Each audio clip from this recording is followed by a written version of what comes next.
할렐루야. 네, 오늘 수요 예배는 눈이 많이 오는 관계로 온라인 예배로 진행하도록 하겠습니다. 제가 잠깐 기도하도록 하겠습니다. 하나님 아버지 감사합니다. 오늘도 우리가 하나님을 예배합니다. 우리가 어느 곳 어느 자리에서 예배하든지 전심으로 하나님 예배하는 자들 되게 하여 주시고 하나님의 말씀으로 우리의 삶과 이 세상을 이해하는 자 되게 하여 주셔서 이 세상에서 힘든 일을 겪고 어려울 때에 지치고 쓰러져 좌절하고 낭망에 머물러 있는 자가 아니라 하나님 말씀 붙잡고 하나님께서 내게 주신 것을 가지고 오늘을 살아내는 주의 거룩한 백성 될 수 있도록 주님 인도하여 주옵소서. 하나님께서 함께하여 주실 줄로 믿고 감사드리며 예수님의 이름으로 기도합니다. 아멘. 네, 하나님께서 오늘 우리에게 주신 말씀 전도서 11장 1절에서 6절 말씀 함께 읽겠습니다. 제가 봉독해 올리도록 하겠습니다. 너는 내 떡을 물 위에 던져라. 여러 날 후에 도로 찾으리라.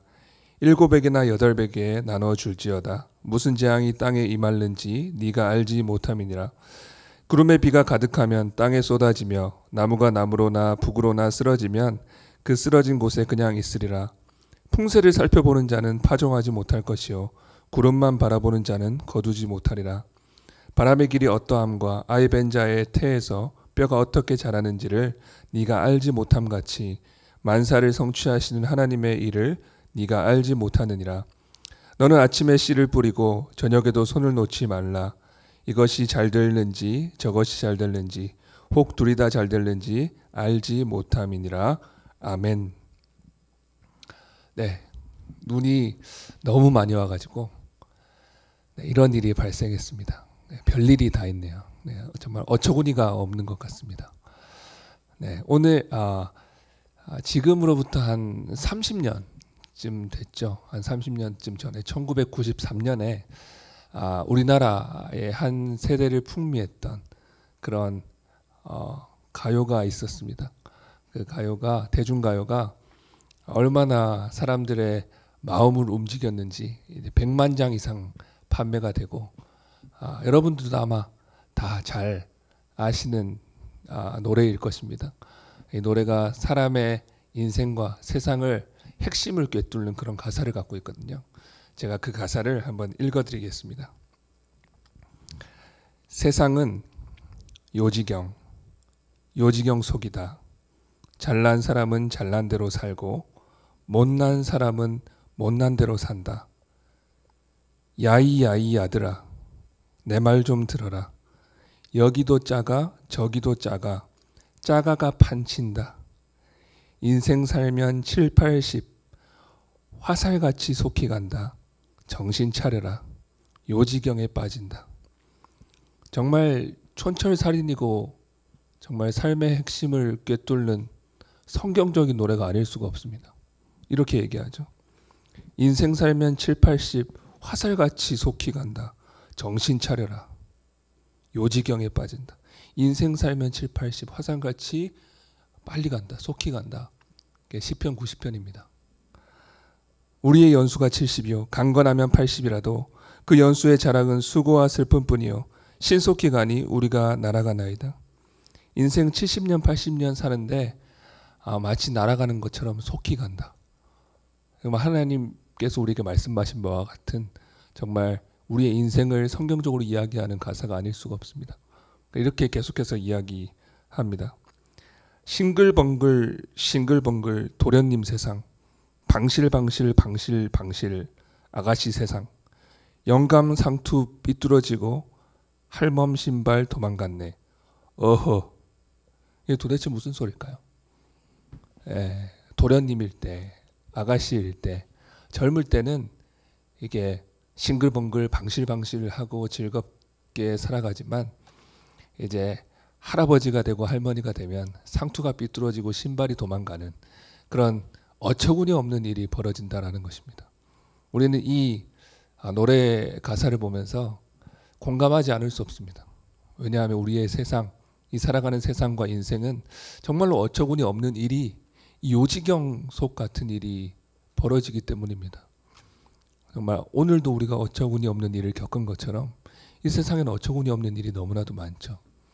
이 어처구니 없다라고 할 때 이 어처구니가 뭐냐, 여러 가지 설이 있는데 이 어처구니 없다라는 말에 그 느낌에 가장 잘 맞는, 그 의미에 가장 잘 맞는 설은 이것인 것 같습니다. 이 맷돌을 돌릴 때 맷돌의 손잡이가 있잖아요. 이 맷돌의 손잡이를 어처구니라고 한다는 겁니다.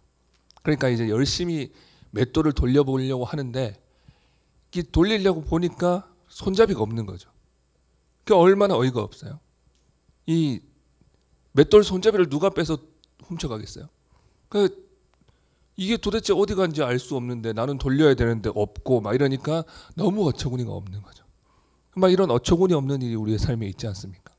뭔가 열심히 노력하고 애를 써서 뭔가 한번 해봐야겠다 하고 하려고 하는데 어처구니 없는 일이 벌어지는 거죠. 회복하시는 하나님 시리즈에서 오늘의 주인공은 코헬렛입니다. 여러분 코헬렛이 생소하시죠?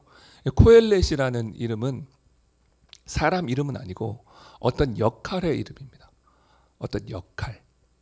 오늘 전도서 11장인데 전도서 1장에 보면 1절에 이렇게 말씀합니다. 다윗의 아들 예루살렘 왕 전도자의 말씀이라.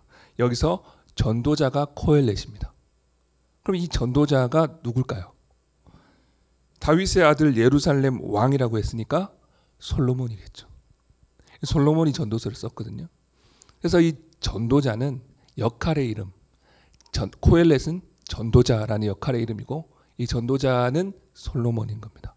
근데 여러분 솔로몬이 어떤 사람이죠?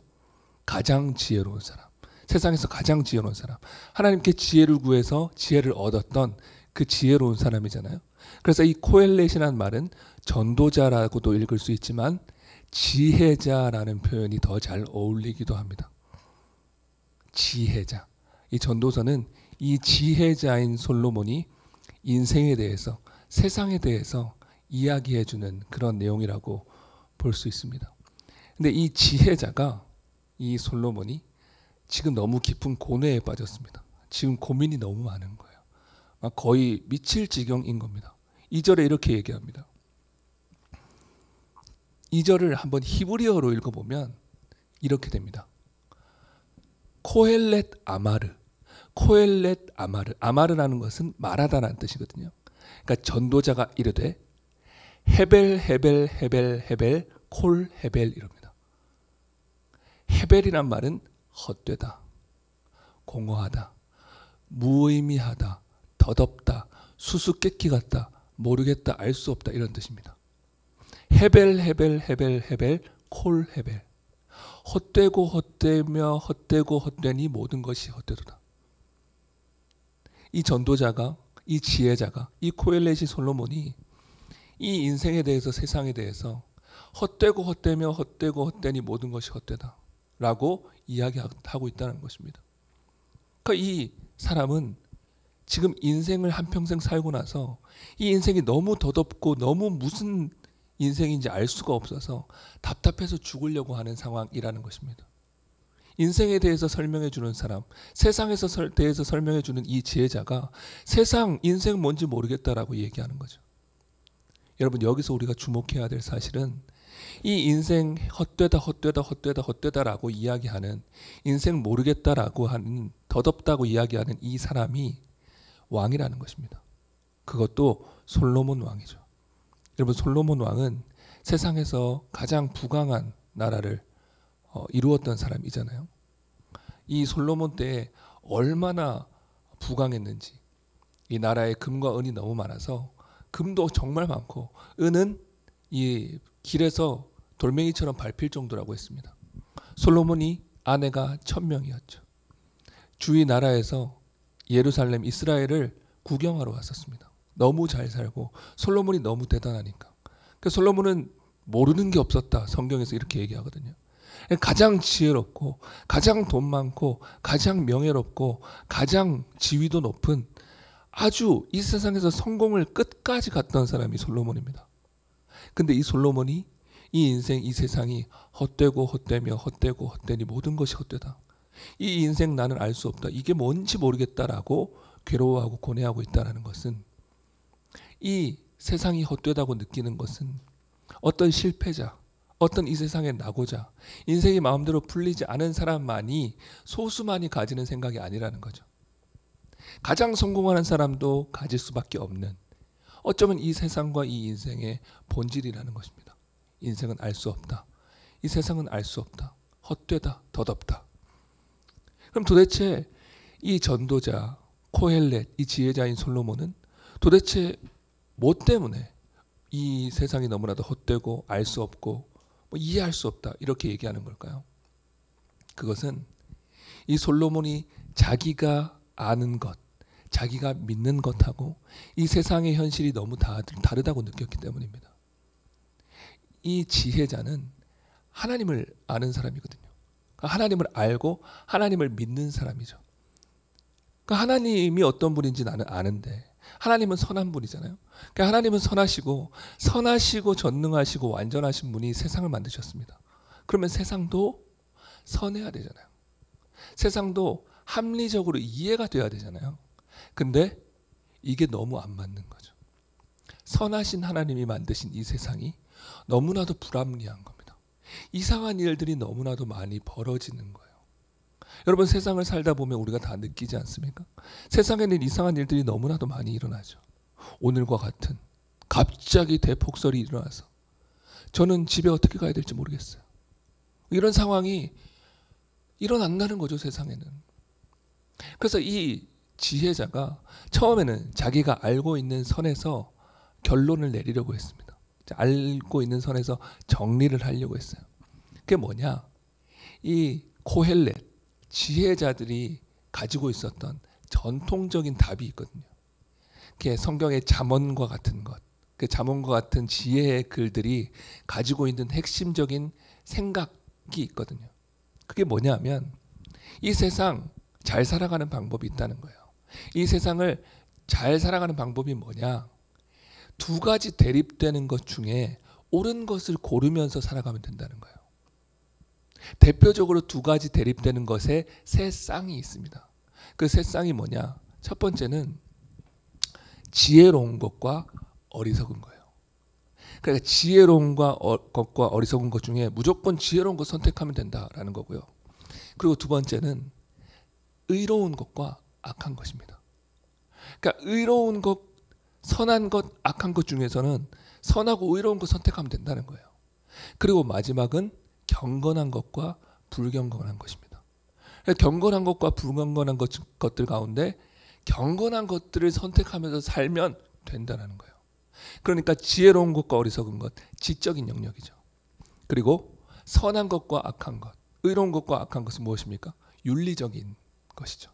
그리고 경건한 것과 불경건한 것, 이것은 영적인 영역이죠.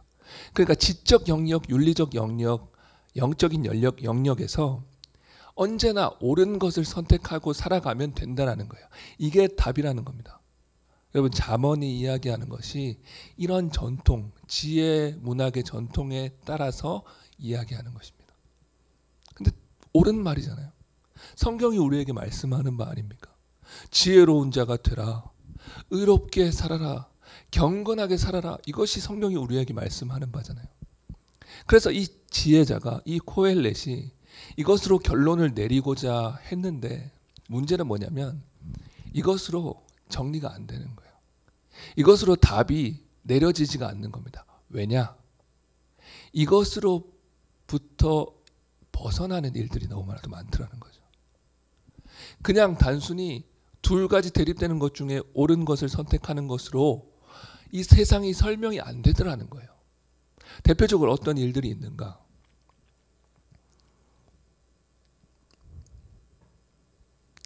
전도서 9장 18절에 보면 이렇게 말합니다. 죽은 파리들이 향기름을 악취가 나게 만드는 것 같이 적은 우매가 지혜와 존귀를 난처하게 만드니라.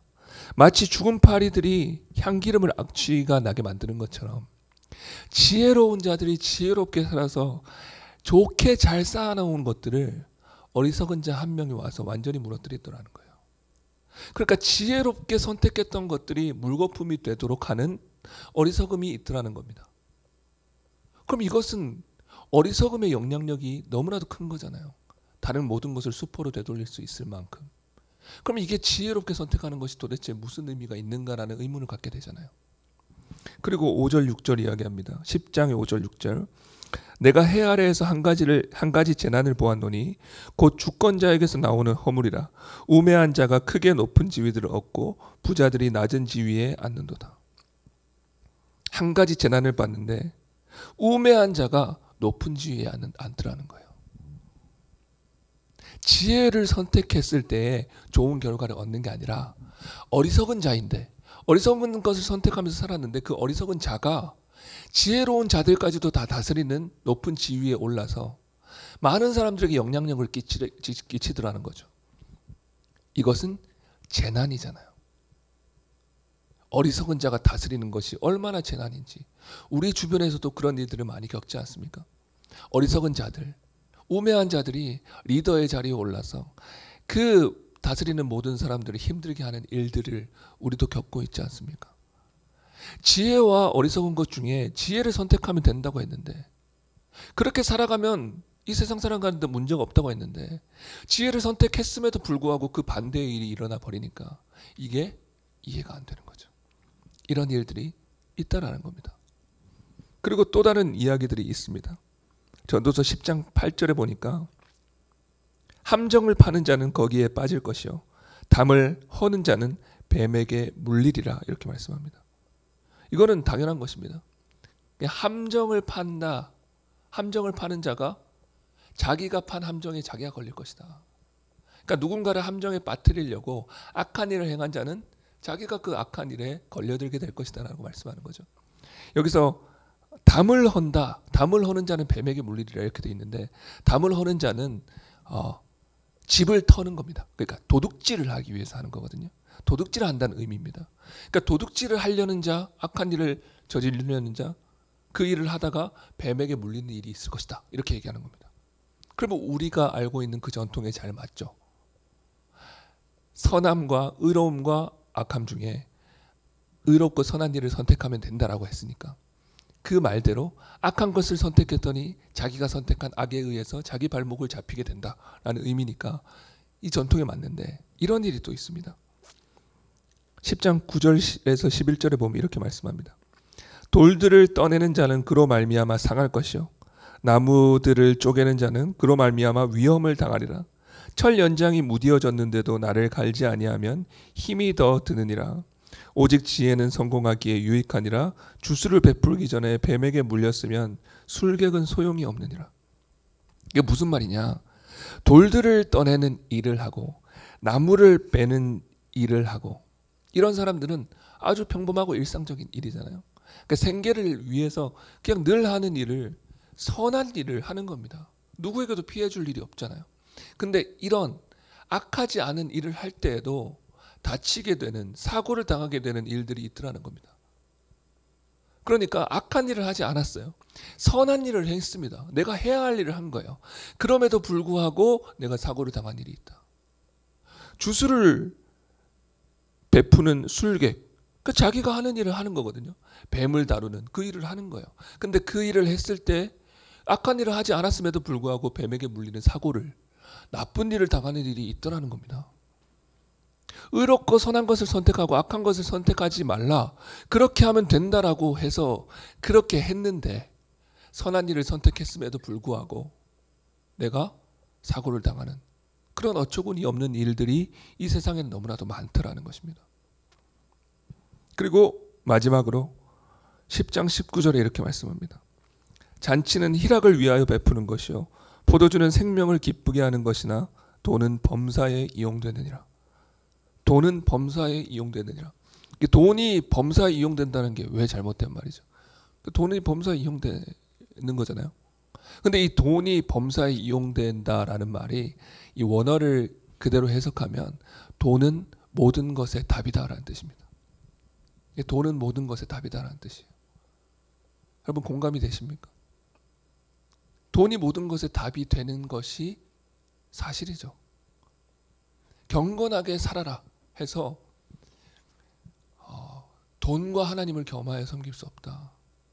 돈을 사랑함이 일만하게 뿌리가 된다라고 해서 돈을 사랑하지 않고 내가 정말 경건하게 살려고 애를 쓰고 또 애를 쓰고 또 애를 썼는데 세상을 보니까 돈이 모든 것을 지배하더라는 겁니다. 그러면 이해할 수 없는 거죠. 이게 도대체 뭔가 싶은 거죠. 결국에는 돈이 모든 것을 지배하는 겁니다. 나는 경건하게 살려고 돈이 아니라 또 다른 것을 하나님을 선택했는데 하나님을 경건하게 선택한 자의 삶이 돈을 선택한 자의 삶보다 결코 보이지 않는 것이죠. 그러면 우리는 질문하지 않을 수가 없는 겁니다. 고민하지 않을 수가 없는 겁니다. 도대체 경건하게 사는 것이 무슨 의미가 있는가? 그냥 불경건하더라도 돈을 버는 것을 인생의 최고의 목적으로 삼고, 왜냐하면 돈은 모든 것의 답이니까, 그렇게 살아가는 것이 오히려 더 나은 것 아닐까? 경건을 선택하는 것이 도대체 무슨 의미가 있지? 이런 생각이 드는 일들이 실제로 현실에서 계속해서 일어나고 있다는 뜻이죠. 그러니까 이런 예들을 이 전도자가 보고, 이 지혜자가 보고, 여기서 어떤 환멸, 어떤 고뇌를 느끼게 된 것입니다. 도대체 이게 뭔가? 인생이 이게 뭔가? 세상이 이게 뭔가? 라는 고민을 하게 된 것이죠. 답이 나오지 않는 겁니다. 이 전도자가 고민을 하다가 답을 찾았습니다. 이 답이 이렇게 됩니다. 우리가 오늘 읽은 본문 5절에 나오는데요. 제가 읽어드리겠습니다. 바람의 길이 어떠함과 아이 벤 자의 태에서 뼈가 어떻게 자라는지를 네가 알지 못함 같이 만사를 성취하시는 하나님의 일을 네가 알지 못하느니라. 전도자가 내린 답은 굉장히 역설적입니다. 지혜자가 내린 답치고는 너무 역설적이죠. 알 수 없다는 거예요. 우리가 알 수 없습니다. 하나님이 하시는 일이기 때문입니다. 라는 것이 결론인 것입니다. 이것이 답인 것이에요. 굉장히 허무한 것처럼 보이죠. 여러분, 그러나 이것이 진리입니다. 하나님이 만드신 세상, 하나님이 하시는, 인도하시는 인생, 우리가 어떻게 다 알겠습니까? 요즘에 사람들이 너무 똑똑해진 것 같아요. 너무 똑똑해져서 하나님보다 더 똑똑하려고 하는 경우가 많은 것 같습니다. 하나님이 세상을 어떻게 창조하셨는지, 하나님이 세상에 어떻게 섭리하시는지, 어떻게 다스리시는지 마치 다 아는 것처럼 그렇게 교만한 사람들이 많이 있는 것 같아요. 그럼 어떻게 알겠습니까? 우리가 하나님이 하시는 일, 하나님이 다스리시는 것을, 하나님이 인도하시는 인생의 길을 우리가 어떻게 다 알겠어요? 우리가 하나님이 아닌데. 하나님은 창조주입니다. 하나님이 모든 것의 주인이고 우리는 그의 피조물이죠. 우리는 알 수 없습니다. 우리가 하나님의 그 깊은 뜻을 어떻게 다 알겠어요? 그것을 인정하는 것이 우리에게 필요하다는 것입니다. 사람들이 아무리 똑똑하고 아무리 과학이 발달해서 아무리 아는 것이 많아졌다고 한들 아이 벤 태에서 아이가 어떻게 만들어지는지, 어떻게 형성이 되는지, 어떻게 생명이라는 것이 탄생하게 되는지 그것을 어떻게 알겠습니까? 바람이 어디서 부는지 어떻게 알겠어요? 과학이 아무리 발달했어도 오늘 보십시오. 오늘 이렇게 눈이 많이 내리게 될 일이 될지, 제가 당장 오늘 집에 갈 수 있을지 없을지 알 수 없게 되는 이 일이 생길지 어떻게 알았겠어요? 우리가 아무리 똑똑해지고 우리가 아무리 많은 것을 안다 한들 우리는 하나님에게 있는 것에 조금도 알지 못합니다. 하나님의 일입니다. 하나님의 일은 하나님이 아시는 것이고 하나님이 하시는 것이죠. 그러므로 우리가 알지 못한다는 것을 인정해야 됩니다. 사람이 자기 걸음을 계획할지라도, 자기 길을 계획할지라도 그 길을 인도하시는 이는 여호와 하나님이라고 말씀하셨습니다. 그러므로 우리는 하나님 앞에 겸손해야 합니다. 하나님의 일, 내 인생도 하나님 소관에 있습니다. 그럼 하나님이 인도하시는 대로 나는 순종할 뿐, 내가 하나님의 깊은 것까지 다 알려고 하지 않겠습니다라는 겸손이 우리에게 필요하다는 것이에요. 그러면 하나님이 아시고 우리는 모르니까 우리는 그냥 뭐 하나님이 알아서 하시겠지 하고 그냥 넋놓고 있는 것이 옳습니까? 그렇지 않습니다. 그래서 오늘 본문에서 가장 중요한 말씀은 1절입니다. 전도서 11장 1절 이렇게 말씀하죠. 너는 네 떡을 물 위에 던져라. 여러 날 후에 도로 찾으리라. 네 떡을 물 위에 던져라. 이게 무슨 말인가? 떡을 왜 물 위에 던지지? 물고기 밥을 주라는 건가? 이게 무슨 말인지 잘 알 수가 없잖아요. 이 말씀을 이 NIV 영어 성경이 가장 잘 번역을 한 것 같습니다. 이런 뜻이에요. 곡물을 네 배에 실어서 바다 건너편으로 보내라. 네가 그것으로 이득을 얻게 될지 알지 못합니다. 이런 말씀입니다. 그게 무슨 뜻일까요? 네가 지금 어떻게 될지 알지 못한다고 해서 손 놓고 있지 말라는 거예요. 네가 어떻게 될지 알지 못한다고 해서 좌절하고 절망하고 포기하지 말라는 거예요. 배에다가 곡식을 실으라는 거예요. 그리고 어떻게 될지 알 수 없는 저 바다 건너편까지 보내라는 것입니다. 오늘 네가 할 수 있는 일을 하라는 것이에요. 왜? 모르니까.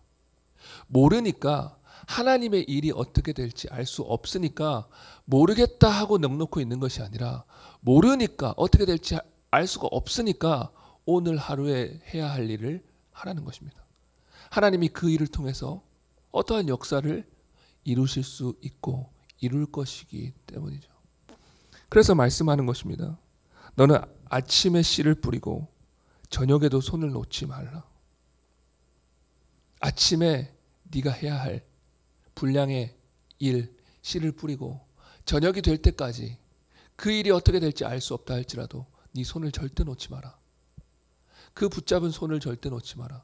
인생을 붙잡은 손, 세상을 붙잡은 손을 절대 놓지 말고 포기하지 말고 좌절하지 말라는 것입니다. 맷돌에 어처구니가 없어졌으면 야, 이 어처구니가 없네 하고 포기하고 좌절하고 아무것도 하지 않겠다라고 결심하는 게 아니고 다른 어디라도 찾아서 다른 막대기를 끼워 넣든지 어떻게 해서든지 내가 할 수 있는 것을 하라는 것입니다. 여러분 이것이 매우 중요합니다. 왜냐하면 그 일이 어떻게 될지 우리는 알 수가 없기 때문이죠. 알 수 없기 때문에 좌절하고 절망에 있는 것이 아니라 내가 할 수 있는 일을 하는 것입니다. 에스더에 보면 모르드게가 에스더에게 이렇게 이야기를 합니다.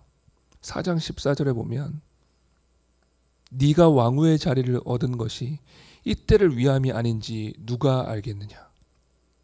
네가 왕후의 자리를 얻은 것이 이때를 위함이 아닌지 어떻게 알겠느냐. 모르는 거죠. 이때 에스더는 모르기 때문에 이 모르드게의 말처럼 하나님이 이 일 때문에 나에게 오늘 이 자리를 허락하셨을 수도 있다. 그 마음으로 내가 오늘 할 수 있는 일을 한 것입니다. 그 일을 최선을 다해서 감당한 거예요. 그 결과로 하나님은 그 일을 선으로 사용하여 주셔서 이스라엘 백성을 구원하시는 일들을 이루셨다는 것이죠. 우리도 마찬가지입니다.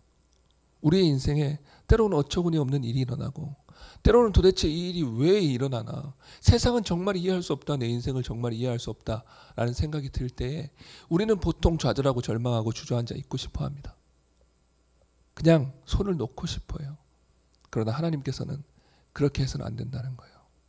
하나님의 일을 우리가 알지 못하고 하나님이 그 일을 어떻게 역사하실지 알지 못하기 때문에 우리는 오히려 모르기 때문에 오늘 내가 할 수 있는 일을 함으로 하나님께서 그것을 통하여서 역사하실 길을 여는 것이 필요하다는 것이죠. 여러분은 어떠십니까? 이 세상에 어처구니 없는 일이 너무나 많지 않습니까? 내가 예상하지 못했던 내가 생각지도 못했던 일들이 계속해서 일어나지 않습니까? 그럴 때 여러분은 어떻게 반응하세요? 아, 세상 정말 요지경이다. 정말 내가 감당할 수가 없다 하는 마음으로 포기하고 주저앉아 있어서는 안 됩니다. 내가 할 수 있는 무엇이든 해야 하고 저녁이 되어도 손을 놓지 않는 마음이 우리에게 필요하다는 것입니다. 제가 청소년부를 담당할 때 의현이라는 친구가 있었어요. 이 친구가 조금 방황을 많이 했습니다. 남자아이인데 귀걸이도 하고 막 팔에다가 문신 같은 것도 막 그려 하고, 그리고 막 안 좋은 어떤 친구들과 많이 몰려다니면서 부모님의 마음을 많이 아프게 했던 그런 아이였어요. 어느 날 이 의현이의 어머니가 저에게 메일을 보내셨습니다. 그 메일을 보내셔서 이렇게 말씀하시더라고요. 4학년 때 아빠 생일날 빕스에서 저녁을 배불리 먹고 다 같이 동네 한 바퀴 돌자며 우리를 먼저 내려주고 아빠가 지하에 주차하러 간 사이 주차장 지하 출입문으로 아빠한테 가던 아이가 마침 문을 열고 나오는 사람이 아빠인지 알고 웡 하고 놀래키다가 이웃집 남자가 아이가 자기한테 일부러 그랬다며 머리를 주먹으로 가격해서 머리가 벽 모서리에 부딪혀 튕겨나오는 애를 또 때리려고 주먹을 휘두르다 아이가 피해 달아나는데 죽여버린다고 미친 듯이 쫓아가던 걸 지나가던 이웃이랑 제가 붙잡아 또 그 이웃과 주먹 다짐을 하고 경찰이 오고 그랬던 적이 있었어요. 아이는 지하 주차장으로 뛰어내려가 차 뒤에 숨어서 울면서 살려달라고 기도했다는데 아무리 제가 이름을 불러도 무서워서 나오지 않고 나중에 보니 얼마나 겁났던지 바지에 오줌을 쌌더라고요.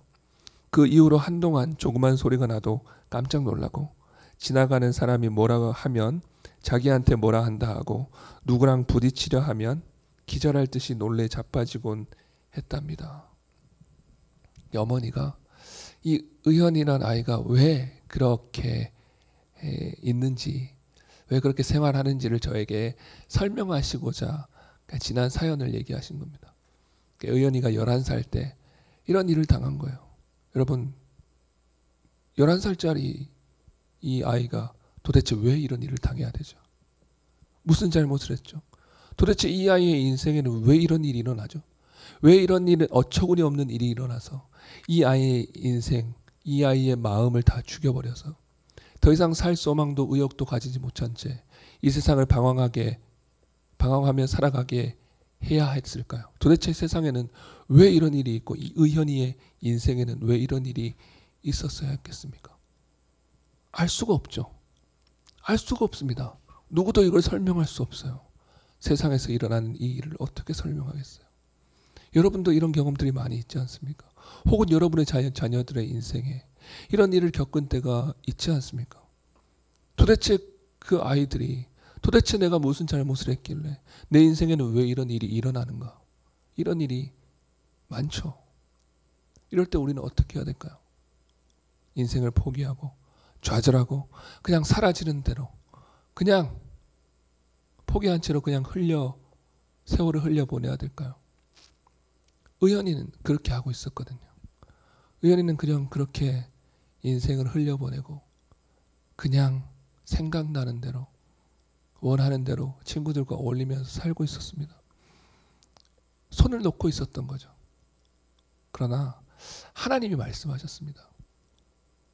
아침에도 씨를 뿌리고 저녁에도 손을 놓지 마라. 내 떡을 물 위에 던져라. 하나님 말씀하셨죠. 무언가를 했었어야 됐습니다. 저랑 의연이가 큐티 나눔을 하기 시작했어요. 제가 의연이의 학교에 찾아가는 겁니다. 아침에 찾아가가지고 등교 전에 맥도날드에 가서 둘이서 큐티 책을 펴고 큐티를 하고 묵상을 하고 말씀을 나누는 거예요. 어떻게 생각해? 뭘 느꼈어? 그런 말이 없는 그 아이가 가만히 있기도 하고 한두 마디 하기도 하고 그렇게 시간을 보냈습니다. 그 아이가 달라지기 시작했어요. 하나님의 말씀을 먹으니까, 하나님의 말씀을 나누기 시작하니까 그 아이가 조금씩 변화가 되더라고요. 그리고 그 아이가 미술학원을 다니기 시작했습니다. 미술학원을 다니고 5개월 정도 미술학원을 다녔을 때 의연이가 그린 그림입니다. 놀랍죠. 이 아이에게 이런 재능이 있었던 거예요. 여러분, 이 의현이란 아이가 내 인생엔 왜 그런 어처구니 없는 일이 일어났나? 하나님은 내 삶에 왜 도대체 그런 일을 허락했나? 세상은 왜 이 모양인가? 라고 비관하고 좌절하고 절망만 하고 주저앉아 있었다면 아이가 가지고 있었던 이 재능을 발견할 수 있었을까요? 이 재능을 활용할 수 있었을까요? 그렇지 않았겠죠. 그러나 그 좌절의 자리에서 일어나서 하나님의 일은 내가 알 수 없는 것이니까 오늘 내가 할 수 있는 일을 하는 것, 오늘 내게 주어진 하나님의 말씀을 묵상하고 하나님의 말씀을 한 번 더 생각하고 내게 하나님이 주신 달란트가 무엇인지 생각하고 그것을 내가 할 수 있는 최선을 다해서 사용하는 것, 그것을 행했을 때에 물 위에 내 떡을 던졌을 때 손을 놓지 않았을 때에 의현이의 삶에 역사가 일어나게 된 것이죠. 우리도 마찬가지입니다. 세상에는 어처구니 없는 일이 많이 일어나고 도무지 이해할 수 없는 일이 많고 세상은 헛되고 헛되며 헛되고 헛되니 모든 것이 헛되도다라고 고백할 수밖에 없는 그런 어처구니 없는 일들이 너무나도 많이 일어나지만 그럼에도 불구하고 우리는 알 수 없으나 하나님은 알고 계신다. 우리는 어찌할 수 없으나 하나님은 다스리신다. 라는 믿음을 가지고 하나님께서 내게 오늘 주신 생명, 내게 오늘 주신 달란트를 사용하여 내 떡을 물에 던지는 삶, 아침에 씨를 뿌리고 저녁에도 손을 놓지 않는 삶을 살아갈 때 하나님께서는 우리의 인생을 통하여서 역사하셔서 하나님의 뜻과 하나님의 인생의 목적이 무엇인가를 발견하게 하신다는 것입니다. 그러므로 여러분의 인생에 수많은 질문들, 고민들, 고통들이 있으실 그때에 여러분 그때 하나님을 생각하십시오. 우리가 이해할 수 없어도 하나님의 일입니다. 하나님이 책임을 지십니다. 그러므로 하나님을 의뢰하고 이 헛된 세상에서도 여러분의 손을 놓지 않고 떡을 물에 던지는 믿음의 삶을 살아가는 그러한 저와 여러분이 되기를 예수님의 이름으로 축복합니다. 이 시간 기도하겠습니다.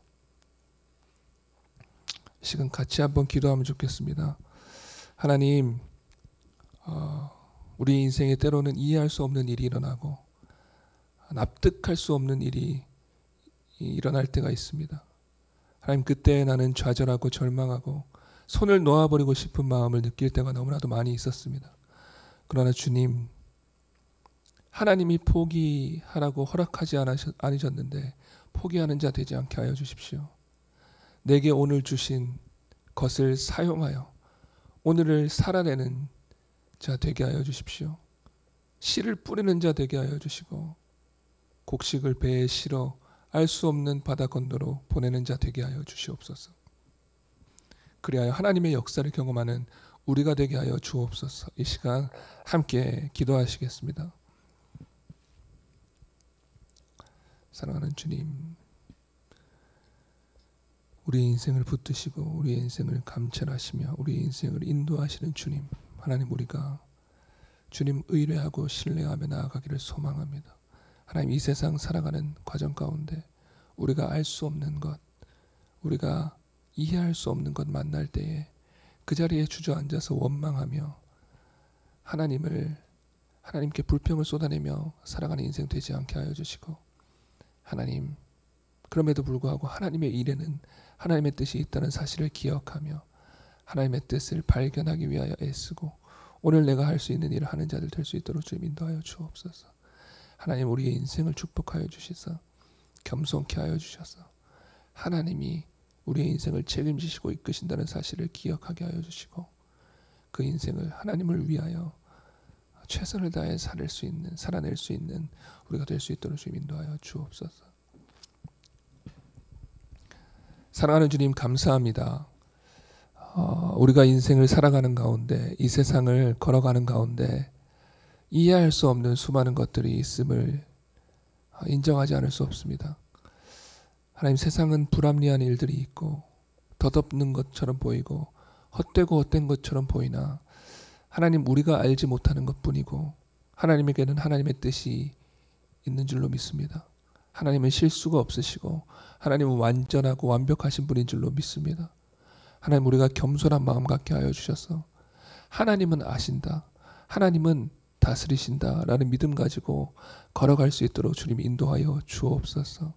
그리고 하나님께서 우리에게 명령하신 바, 우리가 하나님의 뜻을 알지 못하기 때문에 그 자리에 좌절하고 절망하여 넘어져 있는 자가 아니라 하나님의 뜻을 알지 못하기 때문에 오늘 내가 할 수 있는 최선을 다하여 내 삶의 새로운 발걸음을 뗄 수 있는 믿음의 사람들이 우리가 다 될 수 있도록 주님 인도하여 주옵소서. 하나님, 에스더를 통하여서 그 이스라엘 백성들을 구원하신 것처럼 하나님께서 오늘 우리에게 불러주신 그 삶의 이 자리가 우리는 이해할 수 없다 할지라도 하나님께서 수많은 영혼들을 구원하게 하실 그 자리인지 우리가 어찌 알겠습니까? 하나님, 우리가 알지 못하기 때문에 오히려 최선을 다하여 하나님 바라보며 살아내는 인생 살아갈 수 있도록 주님 인도하여 주시고, 우리의 그 인생을 통하여서 이 혼탁하고 어지러운 세상 가운데 하나님이 영광 받으시는 귀한 역사를 우리가 목도할 수 있도록 주님 인도하여 주옵소서. 하나님, 이 시간 기도하며 나아가는 모든 성도들 하나님 앞에 나아가서 겸손하게 이 불합리한 세상에서도 손을 놓지 않고 하나님께서 주신 떡을 물 위로 던지는 주님의 믿음의 자녀들 다 될 수 있도록 주님 인도하여 주옵소서. 주님이 우리의 인생을 통하여 영광 받으실 줄 믿고 감사드리며 예수님의 이름으로 기도합니다. 아멘.